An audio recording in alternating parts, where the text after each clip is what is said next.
इसे कहते हैं उल्टा चोर कोतवाल को डांटे। अब अमेरिका का राष्ट्रपति जो बाइडेन भारत को जेनोफोबिक बोल रहा है। जेनोफोबिक इस शब्द का मतलब ऐसे लोगों से है जो लोग बाहरी लोगों को पसंद नहीं करते या उनसे नफरत करते हैं या उनके प्रति गलत धारणाएं रखते हैं। यानी अमेरिका के राष्ट्रपति जो बाइडेन ने भारत को एक ऐसा देश कहा है जो दूसरे देशों के लोगों से नफरत करता है। पिछले दिनों जो बाइडेन एक रैली को संबोधित कर रहे थे जिसमें उन्होंने भारत, चीन, रूस, जापान जैसे देशों को जेनोफोबिक देश कहा है और खुद के देश को बेहद लिबरल, मिलनसार और सबको आत्मसात करने वाला कहा है। और साथ ही जो बाइडेन कहते हैं कि हम अप्रवासियों का स्वागत करते हैं। सोचिए कि क्यों चीन आर्थिक रूप से इतनी बुरी तरह फंसा हुआ है, जापान को परेशानी क्यों हो रही है, रूस क्यों परेशानी हो रही है, क्यों भारत का आर्थिक विकास बहुत स्लो है, क्योंकि वे जेनोफोबिक हैं, वे अप्रवासी नहीं चाहते हैं।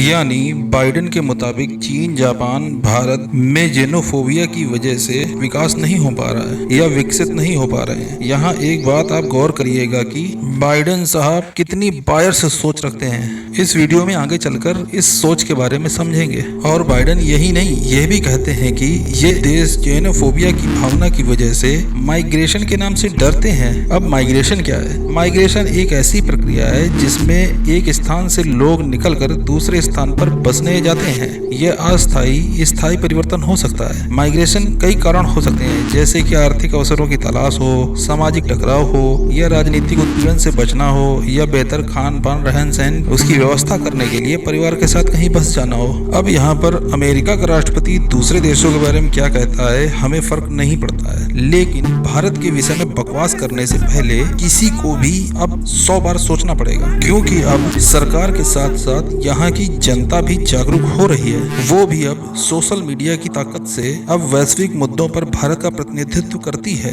भारत के खिलाफ ऐसे एजेंडों पर या ऐसी चीजों को विभिन्न माध्यम से आड़े हाथों लेती है। अब बाइडेन जैसे लोगों को लगता है कि भारत जेनोफोबिक है, तो ब्रिटेन क्या कर रहा है, फ्रांस क्या कर रहा है, अमेरिका खुद क्यों अपने देश में किसी के घुसने पर तरह तरह की पाबंदियां रखता है? ऐसी पाबंदियां भारत में तो कभी नहीं देखी गई। अब बाइडेन एक काम खुद क्यों नहीं करते? क्यों नहीं रोहिंग्याओं, बांग्लादेशियों, फिलिस्तीनियों और पाकिस्तानियों को अपने यहाँ शरण दे देते हैं या अपने यहाँ बसा लेते हैं? फिर जेनोफोबिया का भयंकर रोग इनको ऐसा लगेगा कि इनकी सरकारें गिरेंगी, बनेंगी, टूटेंगी, दबाव लेंगी, बिखर जाएंगी, इनकी जनता त्रस्त हो जाएगी, इनकी छवि को नुकसान होगा, इनके व्यापार को नुकसान होगा, इनकी कूटनीति हल्की हो जाएगी। फिर जो इन्होंने दुनिया भर में देशों को आपस में लड़वा रखा है वो सब करने का इनको मौका भी नहीं मिल पाएगा। जैसे अभी हाल ही में फिलिस्तीन का मामला देख लीजिए। अमेरिका इजराइल को खुलकर सपोर्ट करता है, हथियारों से, पैसों से, डिप्लोमेटिक तरीकों से, जबकि फिलिस्तीनियों को केवल राशन पानी या फिर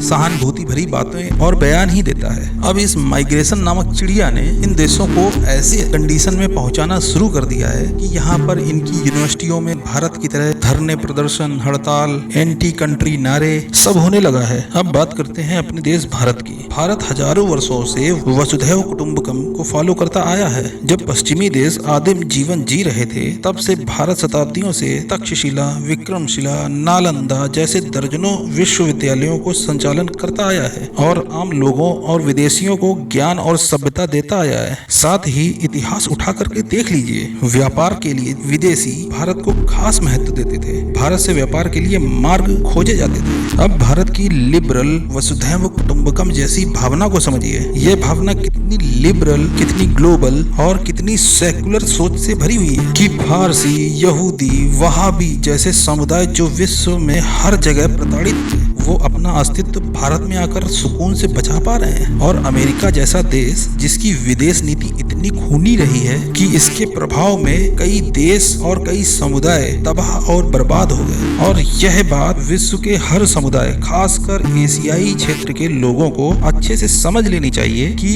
इन पर जो भी वैश्विक समस्या आती है उसमें इस अमेरिका की सरकार या उसकी नीतियों का हाथ प्रत्यक्ष या अप्रत्यक्ष रूप से कहीं न कहीं होता ही होता है। अब अमेरिका में इस साल नवंबर में राष्ट्रपति का चुनाव होना है। बुधवार को बाइडेन जी एक रैली को संबोधित कर रहे थे। बाइडेन ने अप्रवासियों का मुद्दा उठाते हुए कहा कि हमारी अर्थव्यवस्था बढ़ने का एक मुख्य कारण आप लोग हैं, हम बाहरी लोगों का स्वागत करते हैं, लेकिन कई देश ऐसे हैं जो लोगों को बोझ समझते हैं। चीन आर्थिक रूप से इतनी बुरी तरीके से क्यों रुका हुआ है? जापान क्यों परेशान हो रहा है? रूस में क्यों दिक्कतें हैं? भारत क्यों नहीं आगे बढ़ पा रहा है, विकास क्यों नहीं कर पा रहा है? क्योंकि वे जेनोफोबिक हैं, वे अप्रवासियों को नहीं चाहते हैं। लेकिन सच ये है कि अप्रवासी ही हमें मजबूत करते हैं। दरअसल चुनाव के लिए माइग्रेशन और जेनोफोबिया एक बड़ा मुद्दा अमेरिका में बनता जा रहा है। बाइडेन और उनके प्रतिद्वंदी डोनाल्ड ट्रंप की अप्रवासी विरोधी बयानबाजी की निंदा कर रहे थे। बाइडेन का कहना है कि प्रवासी परेशानी का सबब नहीं है, हमारी अर्थव्यवस्था का अहम हिस्सा है। अब दोस्तों, ये एक राजनीतिक बयान है। ये ऐसे बोले जाते हैं कि सुनने में अच्छे लगे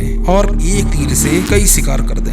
अब यहाँ भोली भाली जनता कहेगी कि बाइडेन साहब कितना सही बोल रहे हैं, लेकिन इसके पीछे छिपाए गए तथ्यों को और उसके पीछे मर्म को सिर्फ स्मार्ट नागरिक या एक डिप्लोमेटिक आदमी ही समझ सकता है। और ऐसा आदमी माइग्रेशन का सपोर्ट तब करेगा जब आने वाला विदेशी इंजीनियर, साइंटिस्ट या बिजनेसमैन हो या ऐसे समुदाय से हो जिसकी सभ्यता, संस्कृति, परंपराएं उनके हितकर हों, उनके अनुकूल हों, जो इनके देश में इनसे ज्यादा टैक्स पे कर सके। वहीं अगर देश में घुसने वाले सिर्फ जन सुविधा लेने, फ्री योजना का लाभ उठाने, टैक्स चुराने, कट्टरता फैलाने, हिंसात्मक कृत्यों में शामिल होने, तस्करी, नशाखोरी, अपराधों में शामिल रहने वाले या नफरती भावना पाले हों, अशिक्षित हों, ऐसे लोगों के लिए माइग्रेशन का तगड़ा विरोध तो होगा ही होगा। अब आप समझ गए होंगे कि बाइडेन क्या कर रहे हैं। एक चीज और यहाँ बात करते हैं, राजनीतिक और रणनीतिक निशाने जो बहुलच्छी वाला हो वो भी समझते हैं। आखिर बाइडेन ऐसा बहुलच्छी निशाना भारत, जापान, चीन जैसे देशों पर क्यों साध रहे हैं, खास तौर पर भारत पर? पहला, वर्तमान में भारत में भी चुनाव है और भारत अशिक्षित कट्टर समुदायों के माइग्रेशन से पीड़ित है। यहाँ सीए, एनआरसी जैसे मुद्दे चर्चा में है। भारत में म्यांमार और बांग्लादेश जैसे देशों से घुसपैठ आम बात है। तो बाइडेन का यह बयान भारत में एक कमजोर सरकार के लिए भारतीय चुनाव को प्रभावित करने का एक तरीका हो सकता है। दूसरा, फिलिस्तीनी मूवमेंट में अपनी खोई साख को ठीक करना। अब अगर आप लोग ग्लोबल या इंटरनेशनल परिस्थितियों से वाकिफ हैं तो आप ये अच्छे से जानते होंगे कि इजराइल को अमेरिका के समर्थन की कितनी आवश्यकता रहती है और अमेरिका क्यों इजराइल का इतना समर्थन करता रहता है, चाहे वो पैसों से हो, हथियारों से हो या किसी अन्य तरीके से हो। लेकिन वहीं दूसरी ओर अमेरिका बयानबाजी से हमेशा फिलिस्तीन के समर्थन में दिखा है। इस तरह से वह इस्लामिक समुदाय के सपोर्ट में खड़ा दिखना चाहता है और यह परसेप्शन आजकल हर देश के राजनेताओं का होता जा रहा है। अब वर्तमान परिस्थितियों में अमेरिका कई बार इजराइल के लिए खुलकर समर्थन में आया है, चाहे वो हथियारों से हो या यूनाइटेड नेशन में वीटो का इस्तेमाल करने से हो। अब आप इस तथ्य को समझ गए होंगे। मैं यहाँ पर इजराइल या फिलिस्तीन के समर्थन या विरोध में नहीं हूँ, मैं सिर्फ अमेरिकी परसेप्शन समझाने की प्रयास कर रहा हूँ, खास तौर पर बाइडेन के पार्टी और उनकी नीतियों की। अब बात करते हैं तीसरे तथ्य की। भारत, चीन, जापान पर राजनीतिक और कूटनीतिक दबाव डालने के लिए। भारत, चीन और जापान ये ऐसी स्ट्रेटेजिक पोजीशनें हैं जो आर्थिक, व्यापारिक और राइवलरी रूप से बहुत ही महत्वपूर्ण है। तो चीन को कंट्रोल करना हो, भारत को अपने पक्ष में झुकाना हो या जापान को अपने प्रभाव में रखना हो, ये सब एक बयान से हो जाएगा अगर वहाँ की जनता को ऐसे बयान अच्छे से प्रभावित कर पाते हो। अब बात करते हैं चौथे पहलू, खुद को लिबरलों का खलीफा साबित करने के लिए, क्योंकि ये राजनीति में बहुत काम की चीज है जो गली स्तर की राजनीति से लेकर अंतर्राष्ट्रीय राजनीति में बहुत काम आती है। जैसे भारत जैसे किसी भी देश पर ब्लेम गेम या मानवाधिकार ब्लैकमेल जैसे गेम खेलकर दबाव डालकर अपना उल्लू सीधा कर सकते हैं। अमेरिका लंबे समय से ऐसी नीतियां पाले बैठा है। ऐसे कूटनीतिक चक्रव्यूह रचे जाते हैं जो विश्व का क्या करेंगे पता नहीं, लेकिन अमेरिकी हितों को पूर्ण सुरक्षित करते हो। तो दोस्तों, मिलते हैं अगले वीडियो में। आप हमारे चैनल को सब्सक्राइब कर लीजिए। धन्यवाद, नमस्कार।